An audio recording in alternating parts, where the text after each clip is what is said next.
it's about time that I do a Gilmore Girls character tier list so you can find out if I am Team Dean, Team Jess, or Team Logan. I figure we'll do that in the format of a tier list to make it crystal clear how I feel about Rory's partners, Lorelai's partners, and basically everyone else. So, first we have Logan, kind of a rich, douchey guy, but overall a dynamic enough character to put him in the mid range. Nothing particularly wrong with him. His rich douchiness doesn't come out that often, but alright. Jess is clearly the best of the three. Like, let's just throw Dean into D tier. Now, the problem with Dean is he's a terrible boyfriend, right? Like, absolutely terrible. And then in the sequel series, whatever you want to call it, he just becomes even worse. Like, he's just um, kind of a scummy guy, all in all. But even as a character, like, he works okay for, like, a first boyfriend character, but really, there's not all that much to him. He's just, I don't know, slightly overbearing and controlling boyfriend. Not very interesting, especially compared to the other, like the residents of Stars Hollow are quite dynamic. He is not. Now, Jess, is he S tier? Is he A tier? I think he is only A tier. Now, although he stands out amongst Rory's boyfriends as clearly the best for her, I think that he is way too good for Rory, and I think that's the common what how most people feel that Rory is not as good of a girlfriend as Jess is a boyfriend. He deserves better than Rory. But ultimately, he's kind of just like a simple, edgy character that I just don't connect that much with, realistically. Then there's the naked guy who goes to Yale. He's at least fun, but he's not around enough in the series to really carve his way into the higher ranks. I forget his name, but he's naked at Yale. I want to say his character's name is Nate, but I could be wrong. But we'll chug along to Zach. Zach's pretty solid. I definitely like him less than Logan. I think he'll either end up high C or low B. Now, this guy, I want to say his name's Craig, but I could be just thinking of a totally different show entirely. I forget the guy's. No, it's Dave. Dave. I want to say Wazowski, something like that. Uh, Dave is probably like super similar to Zach. Like they're literally in a band together at one point. They're like Zach's just the more lovable, stupid version of him. They serve the same purpose plot wise.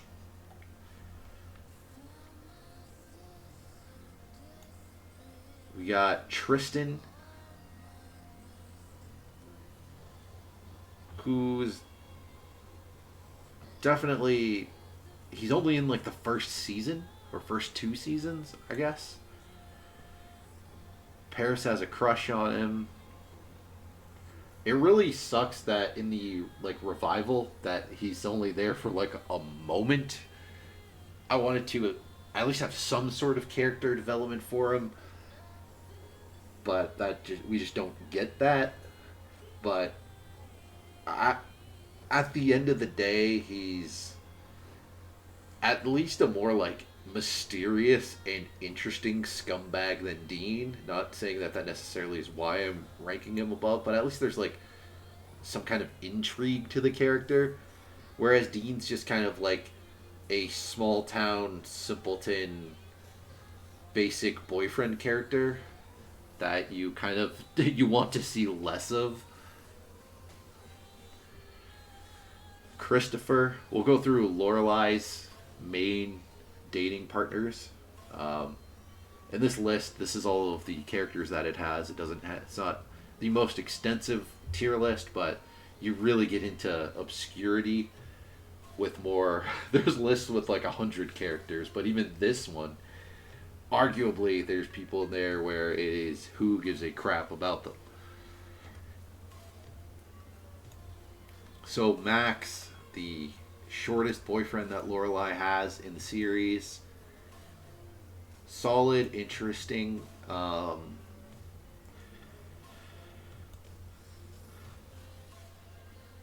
As a character, though, I feel like he's pretty mid to upper. I'll put him above Zach.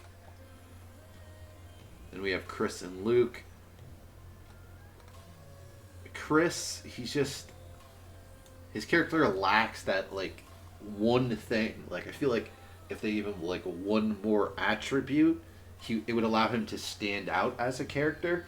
But the lack of that makes him feel very realistic. Like this is a real person in this world. So like some of these characters, it's okay that they don't reach the heights of the better characters, right? Because you need characters where it's just a guy, like the naked guy, right?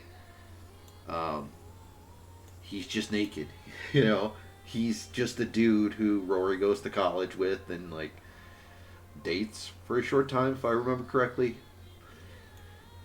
Chris, he gets the job done, right? Like, I'll put him.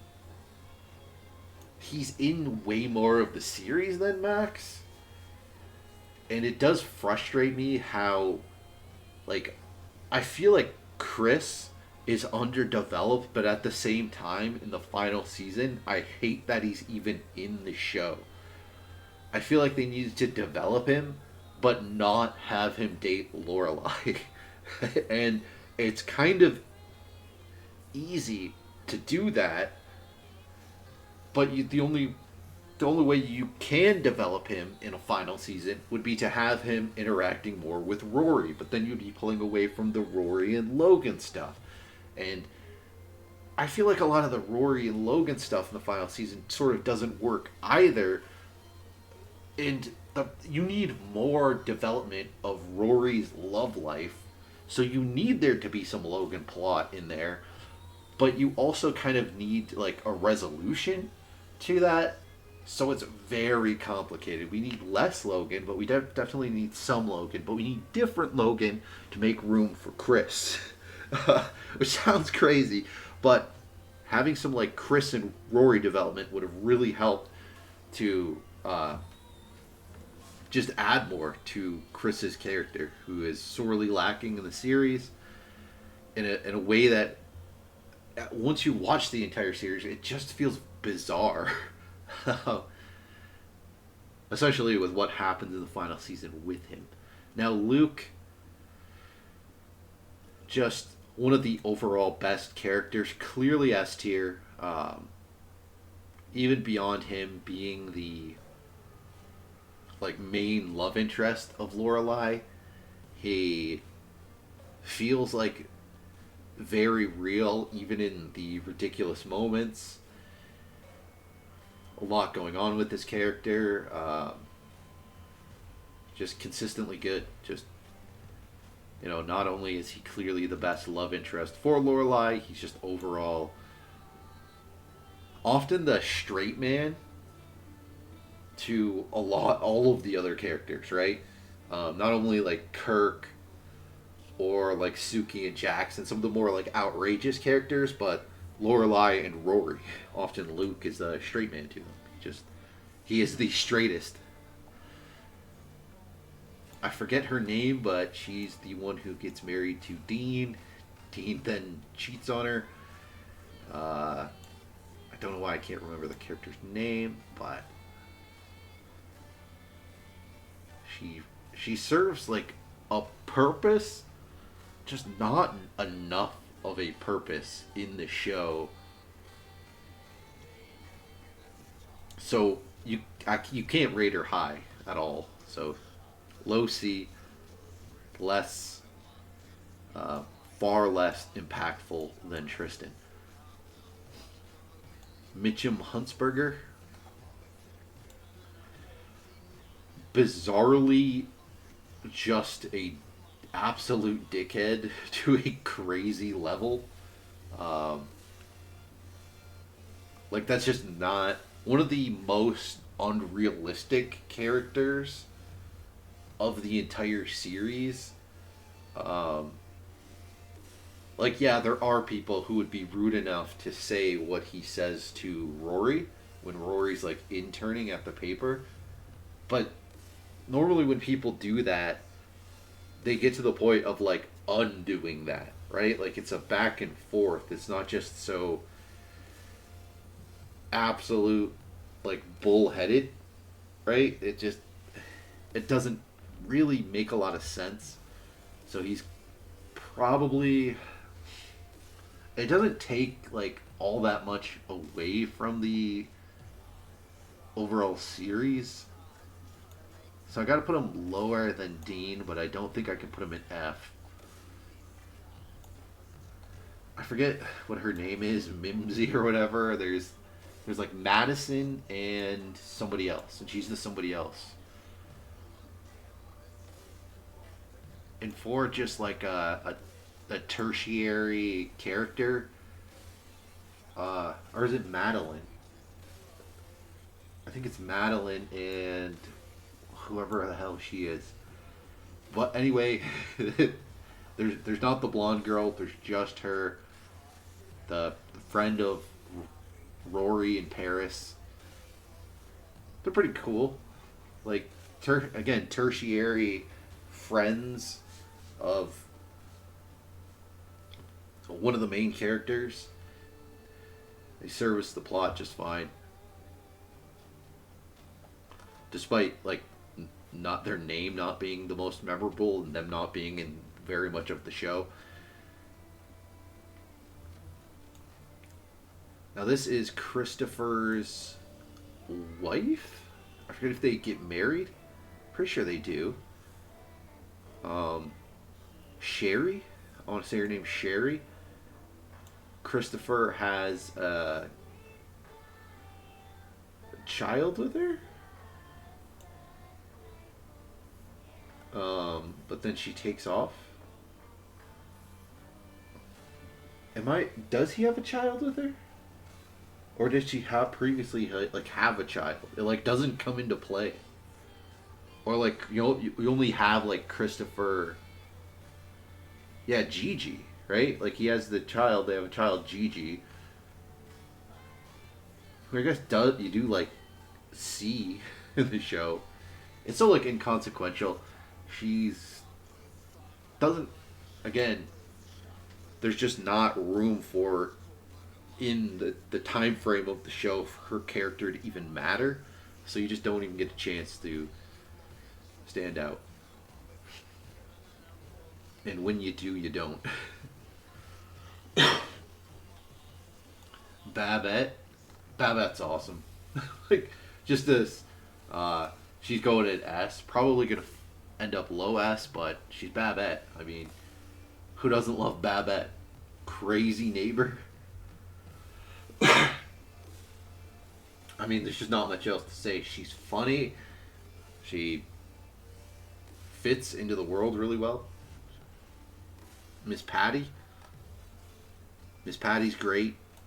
High A tier. I like Babette a little more, but these two are both great.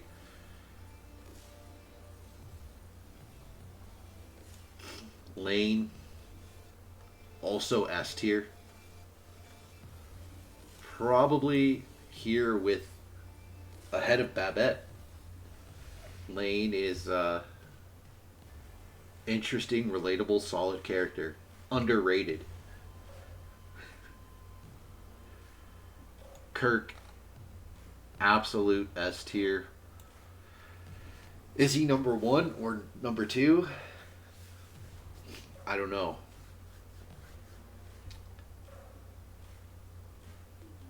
I want to say he's number two. I want to say Luke is better. Now, Kirk, I feel like the performance. Anyone who's watched the show understands that for performance is awesome. Like I love this guy. Like Sean Gunn is so awesome. I met the actor once at a convention. It was sweet. It was um it was shortly after the first Guardians of the Galaxy came out, but he like hadn't really blown up on the movie scene as much. Like at the time, people probably didn't even really know that he played like the onset Rocket Raccoon, even though he's technically in the first Guardians of the Galaxy movie.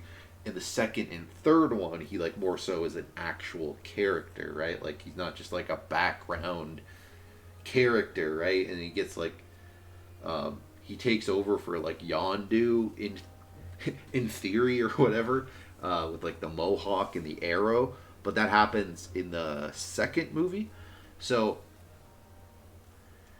he wasn't the star you could say that he is now. But the fact that I just love the actor. I could go on and on about other work that he's done, but in this show, epic performance. He's believable enough as this insanely outrageous character. The character's just phenomenal.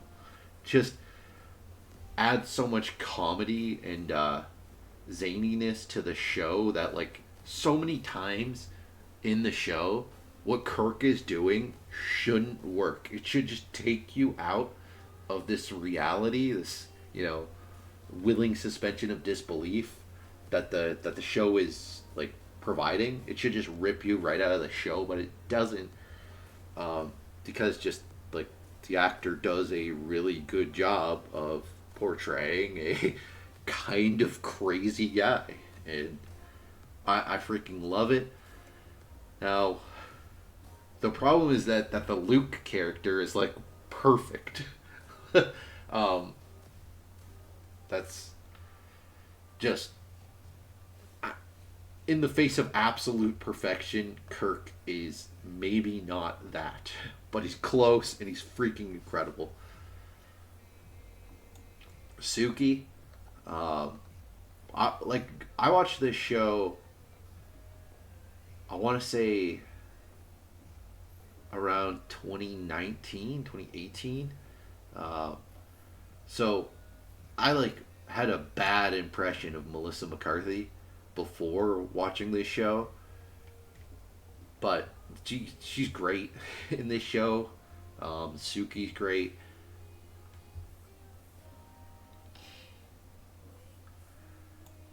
S tier, but possibly above Babette. Actually, I don't know. I think maybe I move Babette down. And Suki, yeah, Suki can stay in S tier. Just wonderful. A wonderful character. Oh, Paris. Paris, Paris, Paris. Paris is going in S tier. She's incredible. Um, she's this antagonist for the early seasons, and then becomes the like a protagonist, a sidekick of Rory in a lot of ways, and it works so shockingly well. How crazy some of the storylines are with like her and Doyle. Now, Doyle's not on this list, but he would be ranked very high as well. I think I'm gonna move Suki down a tier. Um, but Paris, I like more than Lane, but it's like Lane's incredible. A Lane subplot in this show, which there's like every episode is loaded with subplots, and anytime you get a Lane one, you like it.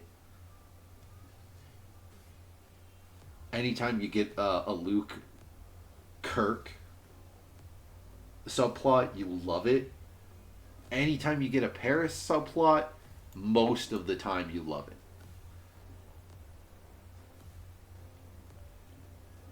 Now, since I place Suki, I think it's only appropriate to place Jackson, who, based off who we have left to put on this list, he narrowly escapes being in S tier. Just for the sake of having them next to each other.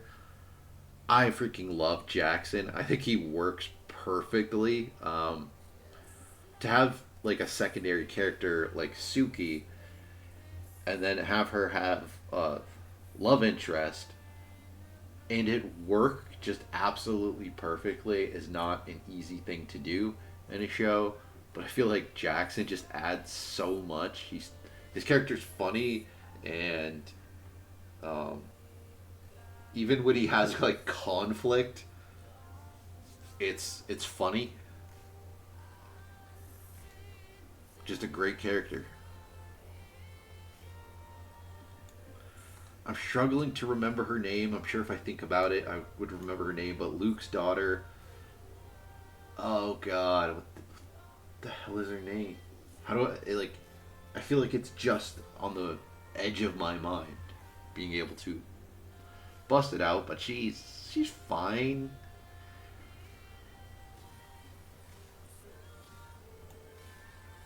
Um, I'll put her just below Logan and ahead of Chris. Interesting. I feel like from a writing perspective, it makes a lot of sense to have Luke have this.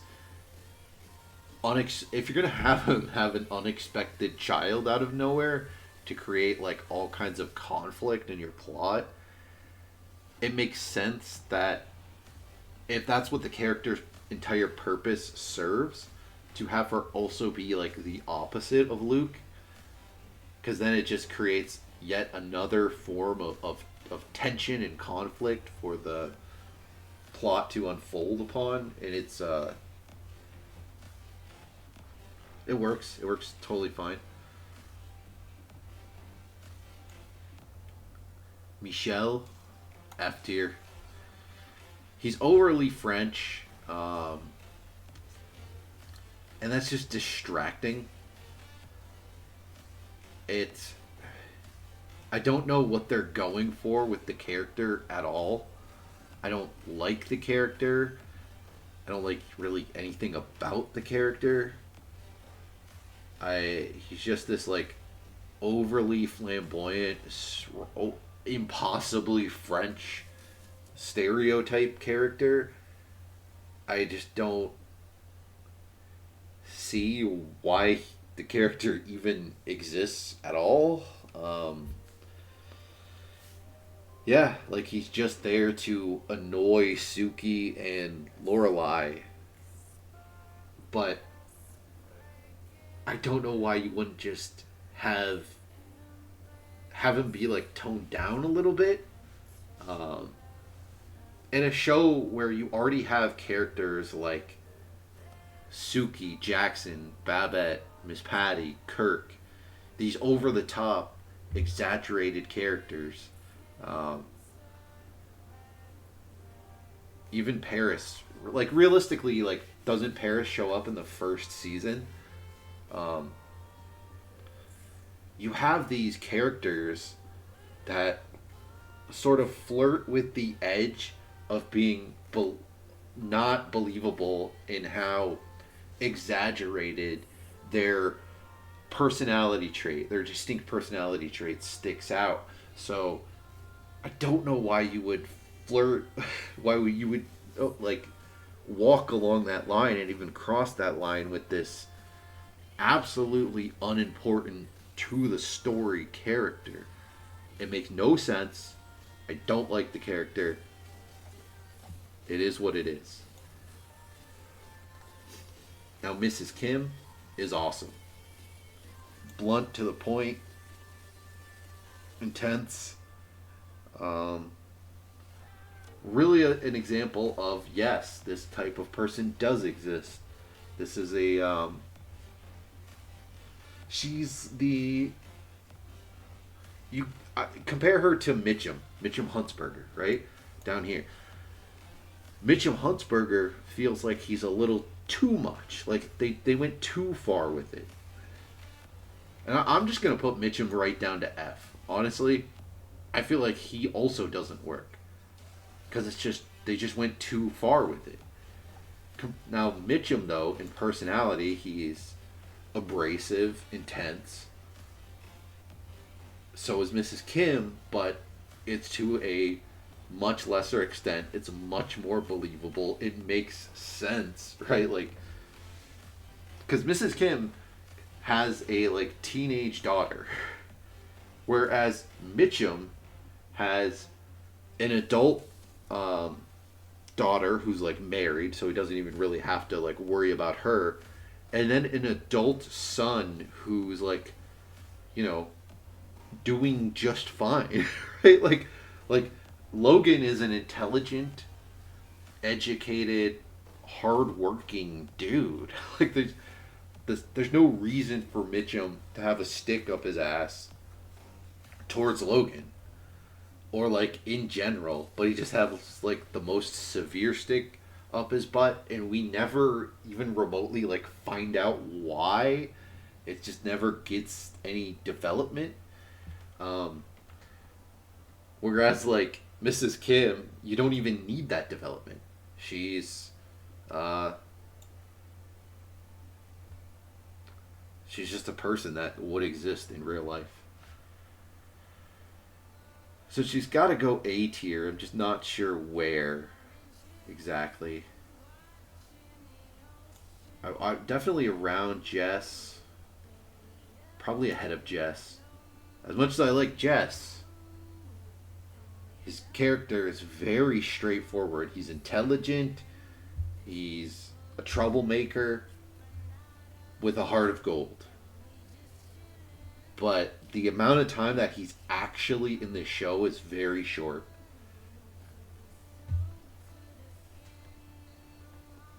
Taylor, Mr. Taylor Dozy, excellent.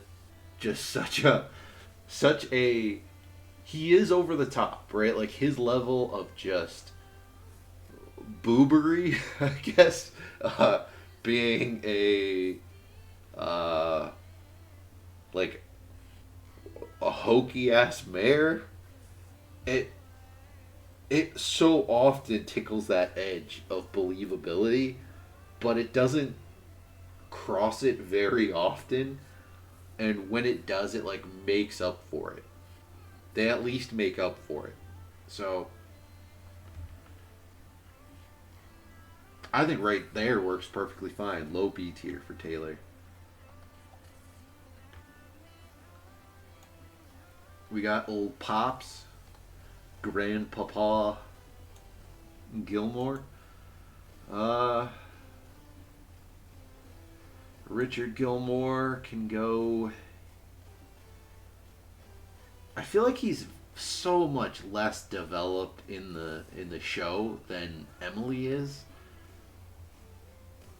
He's just kind of like this lovable goofy grandpa who is like his whole point is that he's just chill compared to Emily in terms of the story. So that's like the main purpose that his character serves. It's just this like loving like father and grandpa who's also like he gets plenty of plot, but I feel like that plot is just in the in how it like services, how it develops other plots, how other characters respond to what's going on with him, like say his passing or his losing his job or his um, like closeness with Rory. So I feel like because of that, I can only place him here at the top of B tier. There's nothing wrong with the character. It's just the character's incredibly simplistic, and there's nothing to really like sink your teeth into at all. So now we get to the end. We get to the Gilmore Girls themselves: Rory, Lorelai, and Emily. So we'll just go through it in order. I kind of shuffled up the order to go through like Rory's boyfriends first, and then some of the more like Lorelai's love interests, and then sort of the non-main characters, and then I rearranged this so it would be the Gilmore Girls themselves at the end. Rory, I mean, they're all main characters, so they're gonna rank highly. Like, there's no way they're just going in F tier. Now, if you were to rank them in order of what type of people they are, they're gonna rank pretty low. Well, particularly Rory and Lorelai. I feel like the whole story overall um, is them not getting in touch with themselves, especially Rory, right? Now, granted, by the time the original run of the show ends, she's like barely out of college, right? Like she's like maybe a year or so out of college. So it's fine for somebody in that point in their life to really not have themselves figured out. And um, and I feel like that's a point that the show's like trying to say, but the fact that they brought the show back and it's like 10 years later or so, and now the character is like 30 something. The fact that she has like almost nothing figured out, that she seems to be, it's like there's a time jump there, but somehow Rory and Lorelai hadn't developed at all, which makes no sense, because I feel like what could have been a really like touching message if the show had gotten like say one more season in its original run was that like it's okay. Like if you go straight from high school to college, you're not really, you're distracting yourself. You're taking on a tremendous amount, and especially somebody like Rory who goes to Yale and then works her way up to be the editor of the Yale newspaper, right? So that not only is she going to like class, but on top of that, she's taking on all these other responsibilities to sort of work towards this career, right? So while that's going on, she's not really like developing in the way that you otherwise could, right?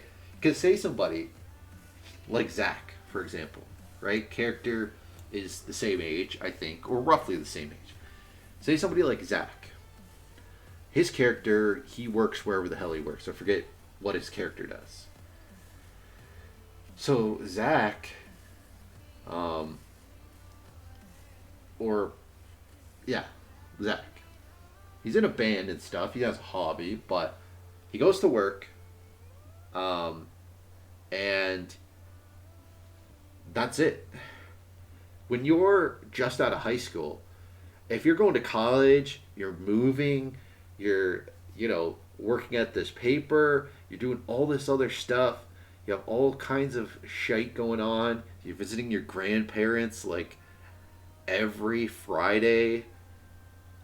That's a tremendous amount to take on, and that doesn't give you the downtime to like heavily self-reflect in the way that somebody like Zach can, because he's got not nearly as much going on.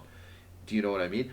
So although Rory doesn't have much, she's not in touch with herself, right? That's why her relationships fail, is because she doesn't know what she wants, and in so many ways she doesn't know who she actually is, right? Like they touch on that a little bit because of like what she does when she's like considering not finishing up her education at Yale, when she's like so much of the plot there, it kind of like it braces the topic. It like touches on it a little bit, but I feel like it could have concluded that and really said the message like it's okay that you don't have your life figured out by the time you're say like 25.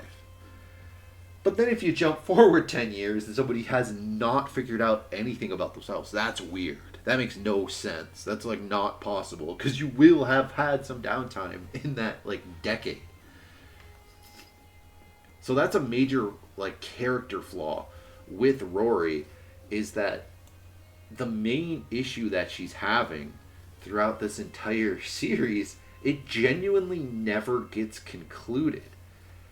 And that's kind of a problem because not only does it make your plot of like Gilmore Girls, the whole like idea is that these are girls and women and they're like growing and learning to be better people, but that never gets concluded with the uh like one of them, and realistically it doesn't with Lorelai either. So then it doesn't conclude your plot and your like character arc, but because of that it also kind of makes them not the best people. Especially Rory. Like look at what she like she hooks up with a married guy. She, you know, by the time she states that she's pregnant, she's like in her 30s. She's broke. She's still figuring out her career basically. And we as the audience and possibly Rory as a character don't know who the father is of her child. Think about that. This is the main character that we're supposed to like connect with and like. And it's fine if a character is not a good person. My favorite show of all shows that have ever existed, that I've seen anyway, is It's Always Sunny in Philadelphia, right? It's fine if your character's a bad person. I get that. But when they don't get a conclusion to their character, that's a problem. That's a major problem. Uh, like by the end of the show, Paris is enormously more well adjusted to life and like is way more in touch with herself than Rory is. So I wouldn't even put Rory in S tier realistically. I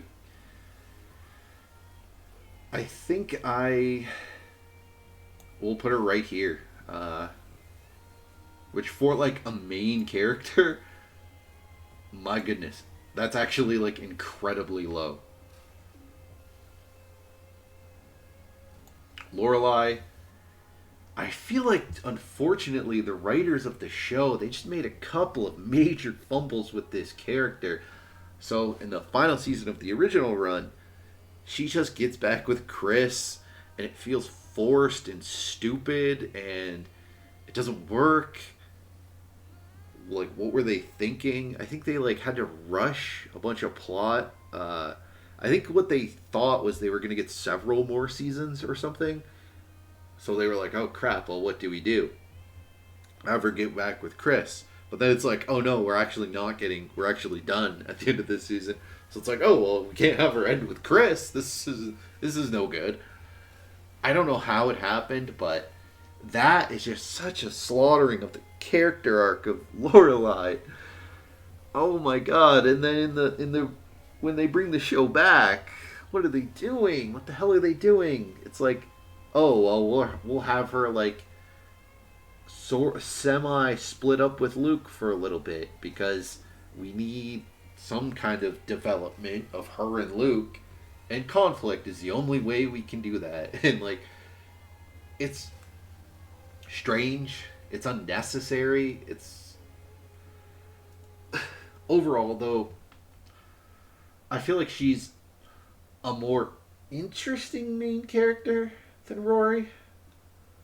I feel like a lot of the Rory plot um, is most interesting when it revolves around Yale, when it revolves around Paris.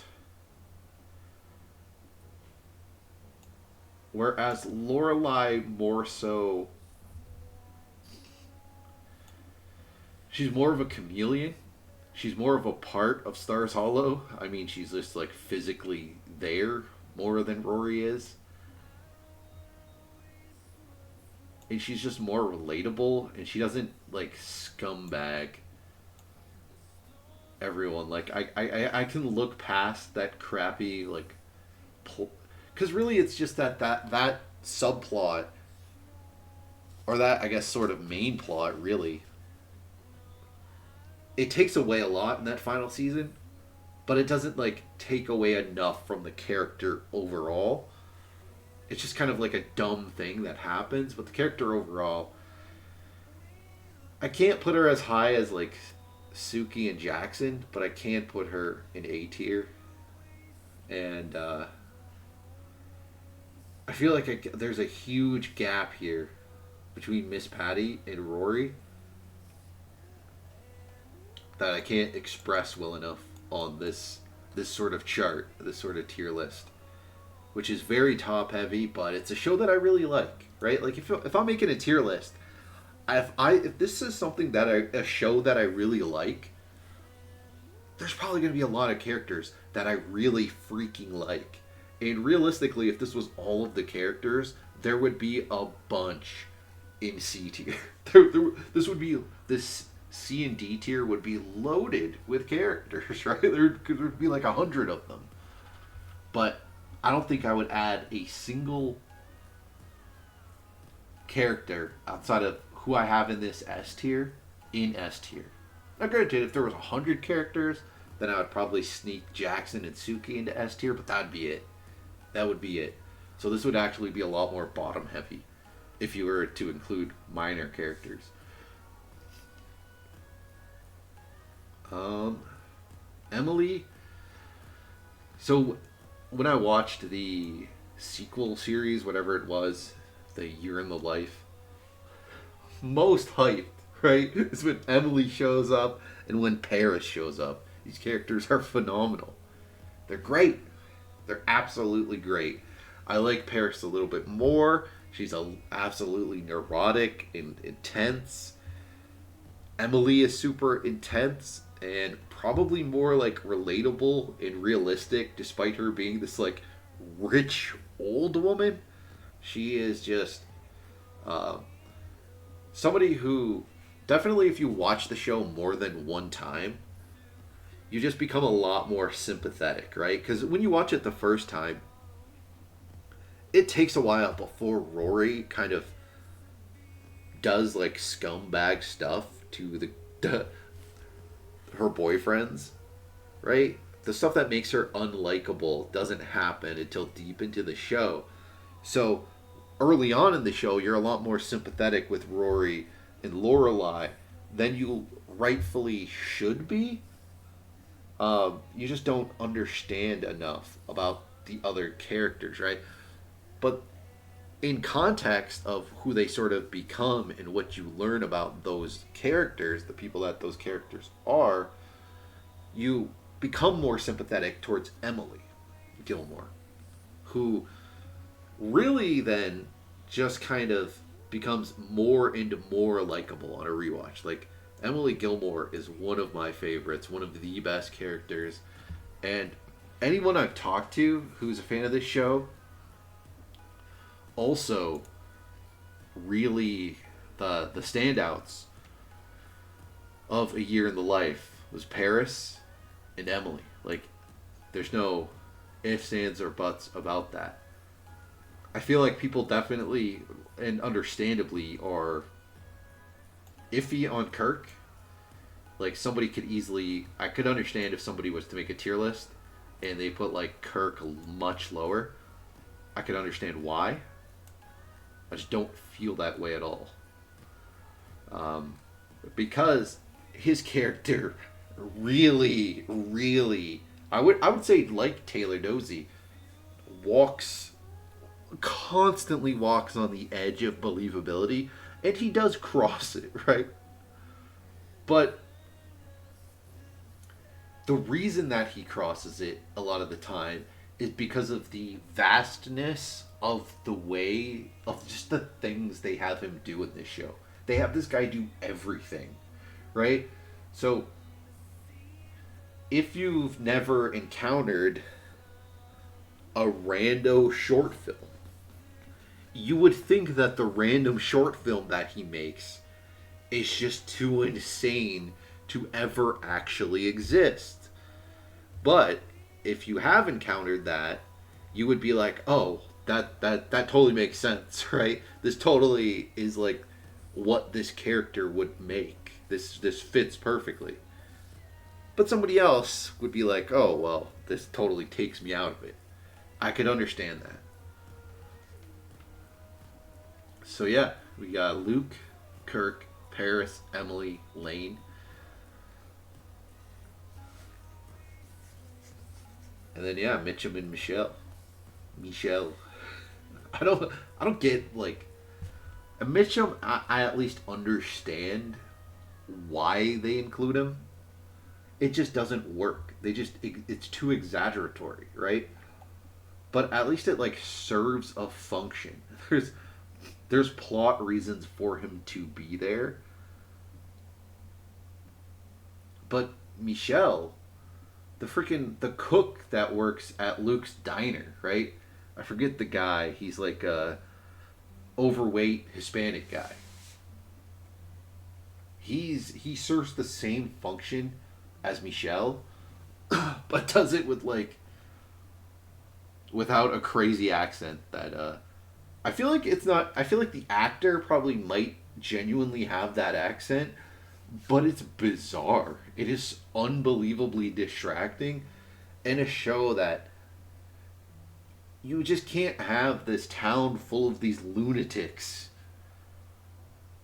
and have this like incredibly insanely distracting accent when the whole purpose of like the show is that they live in a small town of these like weirdos. Why does this guy never like why would his accent never change? I don't understand. But that's my tier list.